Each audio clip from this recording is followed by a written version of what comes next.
언제나 진심일 것. 그러나 어긋나도 그조차 괜찮을 것.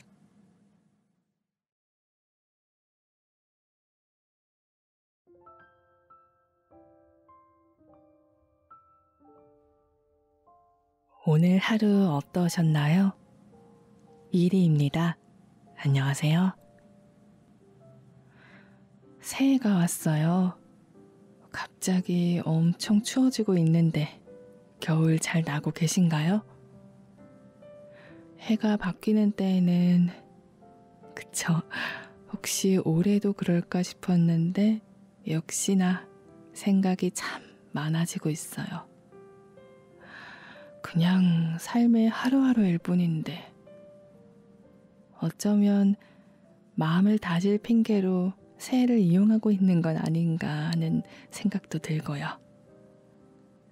그런데 올해는 유독 더 산다는 것에 대해서 생각하게 되는 것 같아요.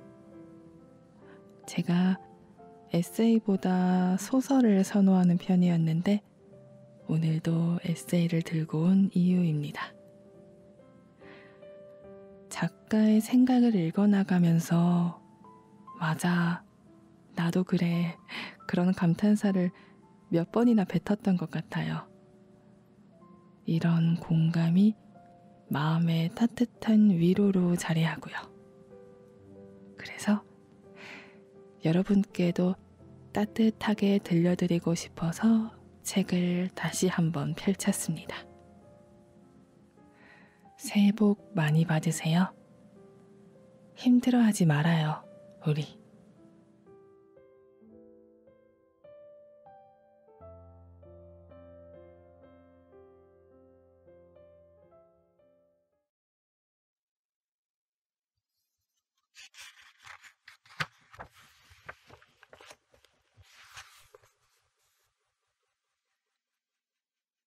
우리가 어떤 이유로 여기서 치즈케이크를 먹고 있는 건지 몰라.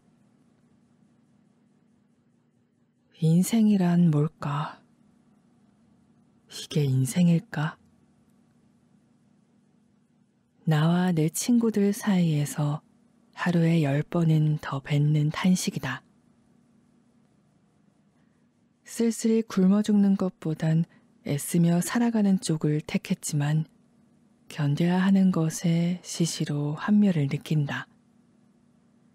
그러니 잘 살고 볼 것이지 괜히 세상 만물이 고깝게 느껴지고 내가 왜 살고 있는지 나는 누구고 여긴 어디인지 내가 못하러 이러고 있는지 아직까지도 왕왕 고민하는 건 아마 공들여 탑을 쌓아봤자 빈손으로 떠나야 하기 때문일 텐데. 그러니 예부터 인간을 세상에 내동댕이 쳐진 존재라고 하던 철학자가 있던 걸 텐데.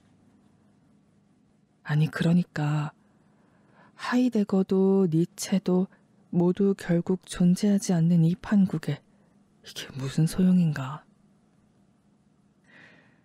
간혹 내가 어느 쓸모도 느껴지지 않을 때 이렇게 살아갈 바에 애초에 인간으로 태어나는 게 맞긴 했나.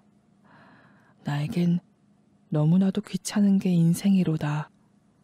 길가의 돌멩이나 다른 가축으로 태어나야 했던 건데 실수로 인간이 된 게 아닐까? 하는 니힐리즘에 빠지게 된다. 인간들은 뭐하러 태어나서 이렇게 땅 위에 빌딩을 세우고 아스팔트를 깔고 아침부터 일어나 피곤하게 살아갈까? 고작 창백한 푸른 점에서 지옥철이라 불리는 지하철에 끼어 출근하고 골골대는 몸으로 병원을 다니고 성적 때문에 비관하고 돈 때문에 싸우고 사랑에 아파하며 또 그것 때문에 웃고 울고 인생의 목표는 행복이라며 행복이란 글자를 쫓다가 남의 시선이나 신경 쓰며 잘나 보이려 노력하고 인정받기 위해 위로, 더 위로 향하며 무언가를 해내야만 존재를 실감하고 방구석에선 멍하게 앉아 외로움을 느끼다가 이상과 현실의 괴리에 고통받고 자식 때문에 겨우 살아가고 다들 결국 죽는다는 걸 알면서도 이렇게 살아가는 게 맞는 걸까? 이러려고 태어난 걸까? 물론 나도 예외는 아니다. 얘들아, 인생이란 뭘까? 귀찮음을 견디는 것. 2시간 안에 발표 자료를 만들어야만 내일 아침에 일어나서 풀 메이크업을 할 수 있는 뭐 같음이지. 모르겠어. 뭐 같은 거죠. 그냥 사는 것. 나를 지켜내는 것. 돈 벌어 돈 써서 돈 먹고 돈 싸며 관에 들어갈 때까지 돈 드는 것. 속은 항상 순수한데 겉만 늙어가는 거. 인생은 왕자님처럼 사는 거야. 맨날 먹고 싶은 걸 못 먹는 고문. 태어나 늙고 병들어 죽는 것, 생로병사. 사랑, 그리고 아픈 것. 인생이란 여행이지. 인생 하나 물었을 뿐인데 욕이 난무하다. 와중에도 사랑과 여행이라는 근사한 답변을 한 그녀들이 참 멋지다. 아무렴 당신들도 그럼에도 살아가는 것이겠구나. 밥그릇 같은 인생이어도 살아가고 어떻게 될 여행인지 모르는 생이어도 끝끝내 살아가는 거겠다. 때때로 이 나이 먹고도 사랑이 도대체 뭔데? 나는 닭갈비도 사랑하고 고래도 사랑하고 다 사랑하는데 그게 뭐 그리 대단한 거라고. 오글거려 하던 내가 늘 사는 게 무엇인가 질문을 던지던 건 견디며 사는 게 헛되고 싶지 않았던 모양이다. 정확히는 애쓰는 것에 대한 이른 보상을 바란 거다. 물고기라고 이유를 알고 헤엄치겠나. 골목 모퉁이를 걸어가는 고양이라고 지 사는 의미를 알겠나. 인간으로 태어나 누릴 수 있는 삶을 우주가 준 기회라고 생각하며 주인 잘못 만난 내 몸뚱이가 가엾다는 소리는 그만하고 감사히 살아야지. 매 순간 감사히 살라던 엄마 말이 옳았다. 내 부모와 친구들, 나의 일과 사람들, 자연의 풍광, 지긋지긋한 알람 소리와 체크리스트, 야식을 참아내는 고통, 모두 좋건 나쁘건 내가 살아있기에 겪을 수 있었던 행복과 고난이겠다. 아마도 그게 사랑이고 또 사랑을 겪는 여정이겠다. 숨이 멎는 순간까지 아름다움을 조각하던 미켈란젤로의 숭고한 삶을 상상한다. 내가 진정으로 바라는 바를 찾고 이뤄가는 것, 각자의 의미, 주관적인 기쁨과 슬픔, 꿈을 애정하는 삶. 눈에 보이지 않고 규정할 수 없는 사랑과 다름없이 인생에도 명료한 진리를 내세울 수는 없지만 각자의 혼돈한 사랑을 품고 나누고 견디듯 삶에도 각자의 의미를 부여하고 자신에게 보상을 느끼며 나아가는 거겠다. 인생이란 뭘까? 또 탄식을 뱉는다면 그럼에도 불구하고 긍정으로 삶을 지탱하며 사는 거라고. 나로서 사랑하며 지내는 거라고. 숨은 행복을 찾아주련다. 불현듯 내가 자각한 것들이 여태 작가로서 수없이 해왔던 말임을 각성한다. 너무 많이 들어 평범하고 진부해진 뻔하다는 이유로 무시하던 클리셰의 깊은 뜻을 나는 온갖 냉소와 허물을 지나고 나서 이제야 제대로 깨닫게 된 것이다. 안개 바다 위의 방랑자. 오랜 시간 내가 사물처럼 느껴졌다. 자연스레 웃어지지 않고 죽도록 울고 싶어도 울어지지 않는 고체 덩어리. 점화되지 않는 근육과 심장 아래에 눌린 목소리. 무언가 다 잃어도 될 것만 같은 기분. 나를 제외하고 모두가 그럴듯하게 살아가는 것처럼 느껴질 때, 흡수라는 게 정말 실제하는 걸까? 이유도 방법도 모른 채로 아무런 희망 없이 흘려보내는 시간. 하고 싶은 것도 해야 할 이유도 못 느낀 채 텅 빈 어항처럼 눈만 껌뻑였다. 당시엔 도무지 나아질 방도가 보이지 않았다. 살아생전 처음 겪는 긴 슬럼프엔 내가 납득할 만한 이유가 없었다. 쉬지 않고 일을 한 게 한두 번도 아니고 슬픈 일이 생긴 것도 아닌데 어디에도 집중하지 못했다. 몇 달간 드라마 한 편도 완주하지 못했으며 밥을 먹다가도 멍해지는 내가 낯설었다.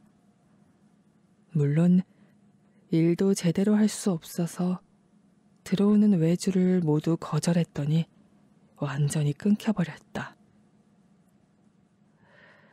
어떤 핑계도 변명도 될 수 없었다. 내가 왜 이러는지 무엇인지 아무것도 모르고 내겐 아무 일도 생기지 않았는데 어느 것도 할 수가 없었다. 멀쩡하던 일상은 점점 망가졌다. 친구는 내게 잠시 쉬어갈 때도 있는 거라 말했지만 쉬어가는 기분과 죽어지는 기분은 엄연히 달랐다. 흐려진 의식으론 누구와도 연락할 수 없었다. 혹시 이게 우울증일까? 우울할 일이 없는데 우울증일 수가 있나? 나는 호르몬 문제라 여겨 세로토닌과 도파민을 어떻게 늘려야 하는지나 찾아보는 게 전부였다. 친구들은 하나둘 음지에 처박혀 입을 틀어막은 나를 바깥으로 끌어냈다. 말도 없이 제주행 티켓을 끊어 비행기에 태우는가 하면 가평에 있는 카라반으로 데려가 모닥불을 피웠다. 몇 명은 일이 끊겨 백수가 된 나에게 내 작업물이 꼭 필요한 척 외주를 맡겼다. 주변에서 멱살을 잡고 아무리 끌어내도 돌아오면 없던 일이 되었다. 바닥을 향하는 통장 잔고, 가득 쌓인 메시지, 일이 끊겨 고요한 매일함. 아몬드를 씹어 먹으면서도 그냥 죽을까 하고 수없이 스치는 자멸감. 나는 그것들이 두렵지 않아서 두려웠다.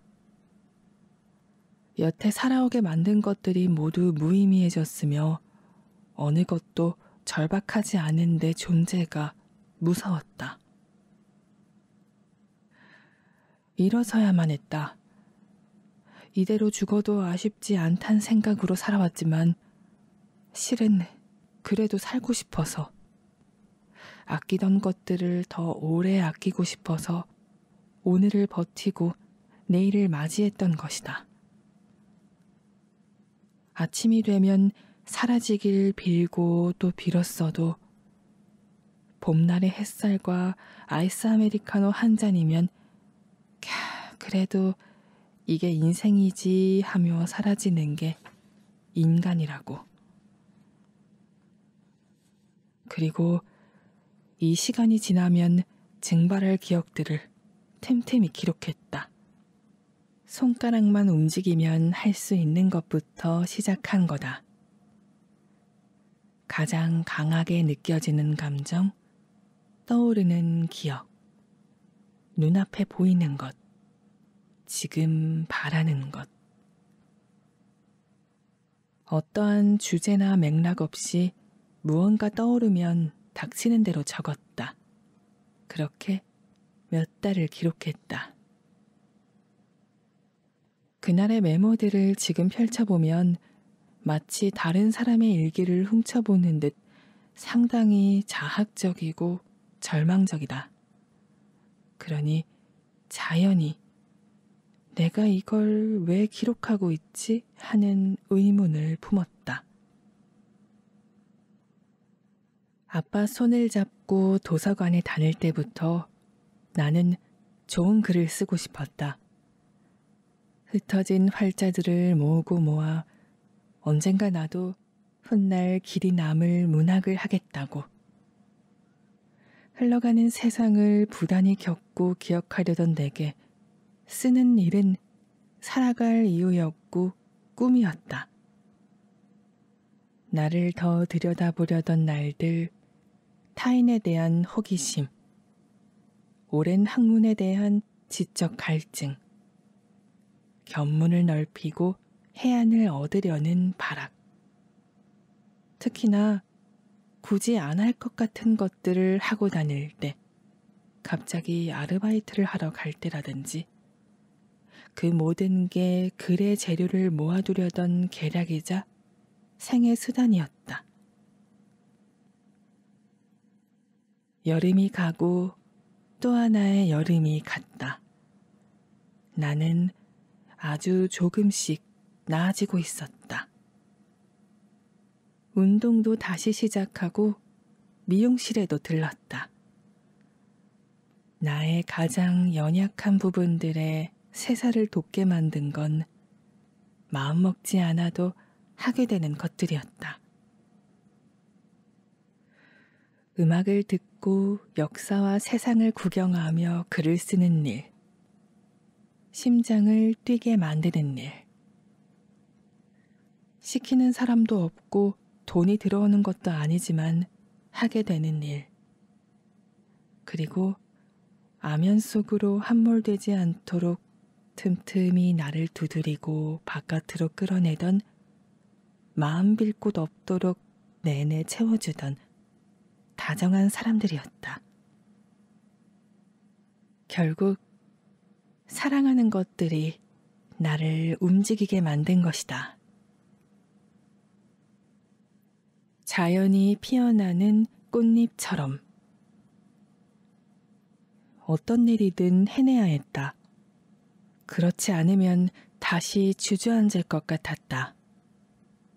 나는 귀찮음을 무릅쓰고 근 수년을 미루고 미루던 치아 교정을 하기 위해 치과에 들렀다. 30이 되기 전엔 꼭 하리라던 다짐을 웬일로 실행한 날이었다. 나도 이제 사람답게 살아야지. 할 건 해야지. 곧 식어버릴 뜨거운 패기를 보호해야만 했다.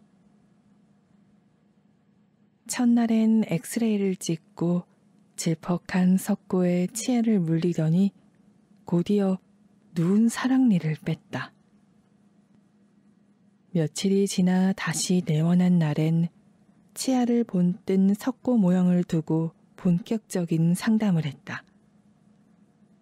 의사 선생님은 치아가 가지런해질 때까지 좋기 2년은 걸릴 거라고 말씀하셨고 2년 후에 내 나이를 세며 진작 할 것을 왜 이제야 온 걸까 낙심했다. 몇 년을 망설이던 사이 누운 사랑니 덕분에 치아가 더 틀어진 까닭이다. 아파도 귀찮아서 병원에 가는 법이 없던 내가 달마다 치과에 들렀다. 한쪽 이어폰을 빼고 내가 호명될 때까지 사람들 틈에 끼어 앉아있는 시간은 여전히 불편했으며 기다란 의자에 누워 푸른 천으로 눈을 가릴 때마다 두 손을 꼭 포겠다. 진료를 받고 돌아와서는 치아 사진을 혼자 찍어두었다. 처음엔 치아와 치아 사이 공간을 만들어 괴이한 용수철 같은 걸 입안에 설치하더니 이젠 심지어 밥 먹고 양치할 때 빼고는 고무줄을 끼우고 생활하란다. 교정기 때문에 입이 툭 튀어나온 얼굴이 밥 먹을 때마다 거추장스러워지는 모습이 아직도 익숙해지지 않는다. 한 달에 한 번 약속한 날짜에 치과에 들르는 일도 번거로웠다. 도대체 언제쯤이면 불편한 교정기를 빼버리고 살아갈 수 있을지. 나는 교정을 시작한 날로부터 몇 달이 지난지 잘 알면서도 매번 그걸 세고 앉았다. 그로부터 교정을 한 이력이 있는 사람들을 만나면 넙죽 존경하곤 했다. 어느덧 교정을 한 지도 벌써 1년이 흘렀다. 첫 달에 찍어둔 사진과 대조해보니 치아는 처음과 다르게 훨씬 가지런해지고 있었다. 진작 할걸. 뭐든 미루면 후회하는구나. 역시 불편하고 귀찮은 것들을 참고 겪어내야만 비로소 변할 수 있구나. 이때도 날씨가 추웠구나. 벌써 1년이란 시간이 흘렀구나.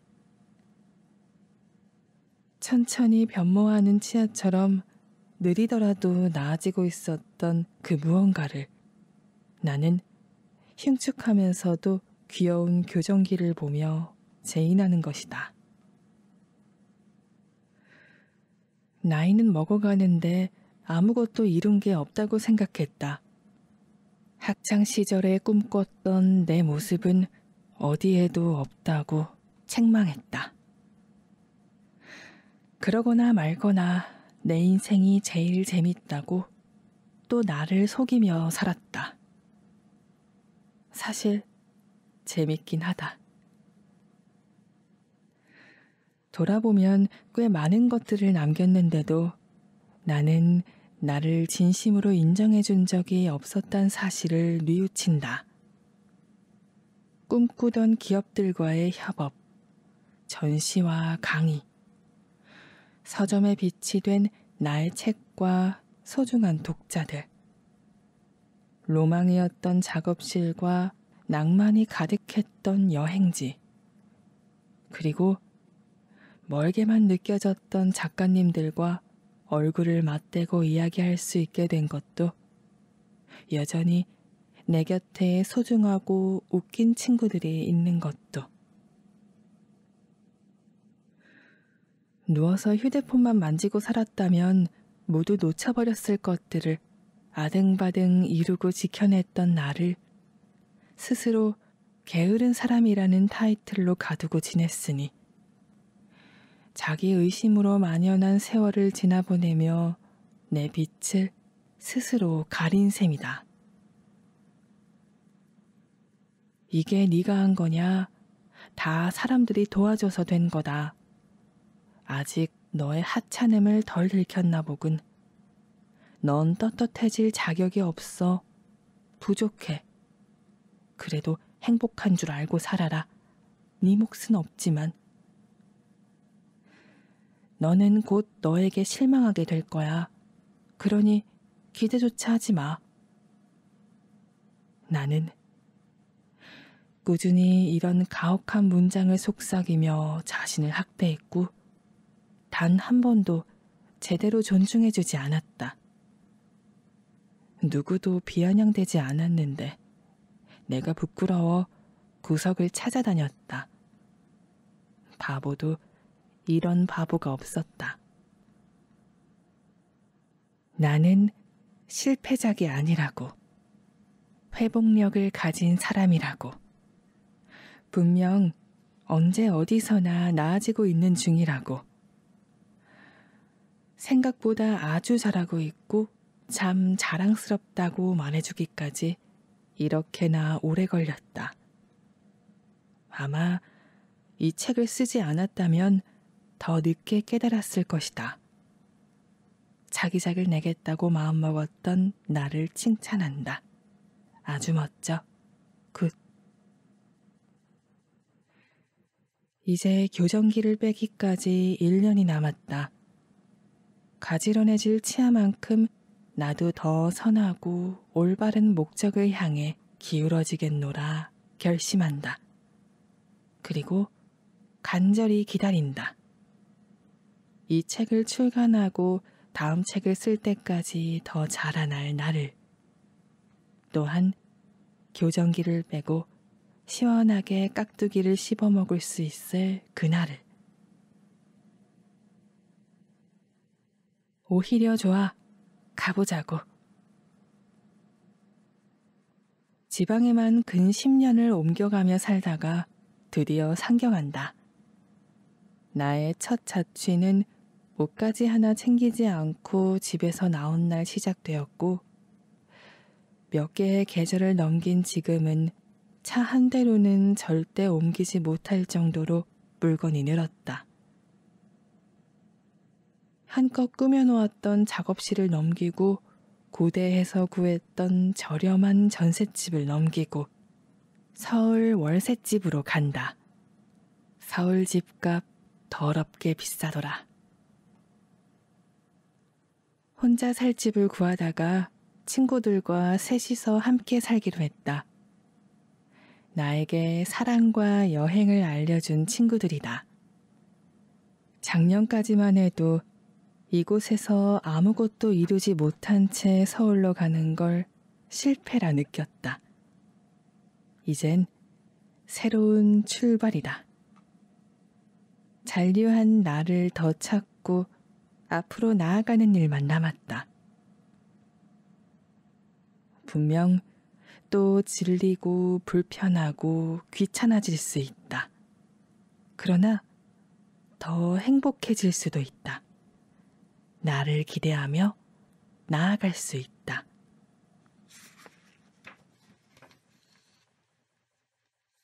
다짐.